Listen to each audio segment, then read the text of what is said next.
Tollywood অভিনেত্রী শ্রাবন্তী চট্টোপাধ্যায়ের তৃতীয় প্রাক্তন স্বামী রোশন সিং নতুন জীবনে পা রেখেছেন।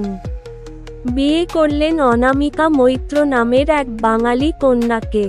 শ্রাবন্তীর সঙ্গে বিচ্ছেদের আনুষ্ঠানিকতা শেষ হতেই এই নতুন অধ্যায়ের সূচনা করলেন তিনি। গত 31শে জুলাই সাতপাকে বাঁধা পড়েছেন রোশন ও অনামিকা। বিয়ে হয়েছে একেবারে বাঙালি নিয়ম রীতি মেনে। পাত্র রোশন পাঞ্জাবি হলেও পাত্রী অনামিকা একজন বাঙালি মেয়ে। বিয়ের দিন অনামিকাকে দেখা গেছে লাল বেনারসি, শোলার মুকুট, লাল ওড়না ও সোনার গয়নায়। অন্যদিকে ধুতি পাঞ্জাবি পরে বাঙালি রীতিতেই সিঁথিতে সিঁদুর পরিয়ে দেন রোশন।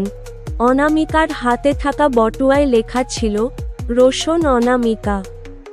যদিও রোশনের সোশ্যাল মিডিয়ায় বিয়ের ছবি এখনও সেভাবে দেখা যায়নি, তবে অনামিকা তার মেহেন্দি, গায়ে হলুদ থেকে শুরু করে বিয়ের নানা মুহূর্ত সোশ্যাল মিডিয়ায় শেয়ার করেছেন। বিয়ের পর নিজের নামও বদলে ফেলেছেন তিনি। ইনস্টাগ্রাম প্রোফাইলে এখন তিনি অনামিকা সিং জানা গেছে। দ্য হেরিটেজ একাডেমি থেকে মিডিয়া সায়েন্সে এমএসসি এবং সিম্বোসিস থেকে এমবিএ করেছেন অনামিকা।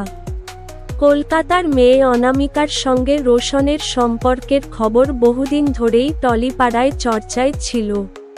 এই বছরের এপ্রিলে রোশন ও শ্রাবন্তীর আইনি বিচ্ছেদ সম্পন্ন হয়। এরপরই রোশন ও অনামিকাকে একসঙ্গে বিভিন্ন ছবি ও পোস্টে দেখা যেতে থাকে। এর আগেও শ্রাবন্তীর সঙ্গে রোশনের বিয়ে হয়েছিল চুপিসারে। 2019 সালে চণ্ডীগড়ের এক গুরুদ্বারে পাঞ্জাবি মতে বিয়ে করেন তারা। যদিও সে সম্পর্ক টেকেনি বেশি দিন। বিচ্ছেদের পর রোশন জানিয়েছিলেন, এক বন্ধন থেকে মুক্তি পেয়েছি, এবার নিজেকে গুছিয়ে নিয়ে নতুন জীবন শুরু করব। সে কথামতোই জুলাইয়ের শেষে অনামিকাকে বিয়ে করলেন তিনি।